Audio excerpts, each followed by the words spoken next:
We begin tonight with the growing firestorm over the forum, the commander-in-chief test. Donald Trump and Hillary Clinton both under fire. Trump's words about American generals, Clinton's promise no ground troops ever again in Iraq. And tonight here, straight to the new polls. Take a look at the key battleground states. Clinton with a very slight lead in Pennsylvania. Trump up by 1 in Ohio. And in Florida tonight, they are both tied. All of the polls within the margin of error. This race is suddenly a dead heat, and both candidates facing heat. We begin with what Donald Trump said about the generals and ABC's Jonathan Karl. Campaigning in Ohio today, Donald Trump blasted Hillary Clinton's performance in that national security forum. She's got to get her act together. But Trump is now facing blowback over his statements, including his attack on America's senior military leadership. The generals have been reduced to rubble. They have been reduced to a point where it's embarrassing for our country.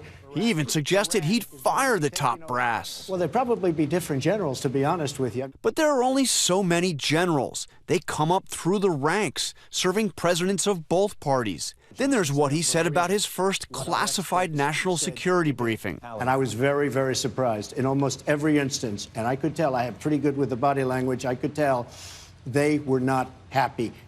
Our leaders did not follow what they were recommending. Candidates are expected to say nothing about what is, by definition, a confidential briefing. I think what he said was totally inappropriate and undisciplined. Trump also doubled down on the debunked claim that he opposed the Iraq war. I happened to hear Hillary Clinton say that I was not against the war in Iraq. I was totally against the war in Iraq.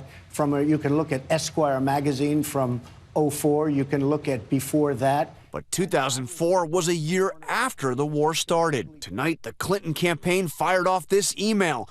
Donald Trump kicked off his evening by lying about his position on the Iraq war, and no one stopped to call him on it. There is only one known definitive statement from Trump before the war, and in it, he says he's in favor. Are you for invading Iraq?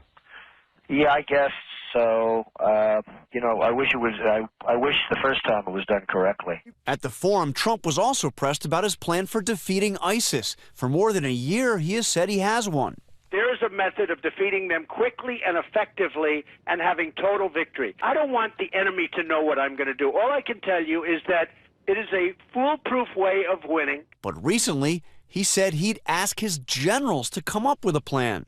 Is the plan you've been hiding this whole time asking someone else for their plan? No. But when I do come up with a plan that I like and that perhaps agrees with mine or maybe doesn't, I may love what the generals come back with. I will convene. But you have your own plan. I have a plan. If I win, I don't want to broadcast to the enemy exactly what my plan is. And finally, Trump raised eyebrows by again praising Russian leader Vladimir Putin. If he says great things about me, I'm going to say great things about him. He's been a leader far more than our president has been a leader.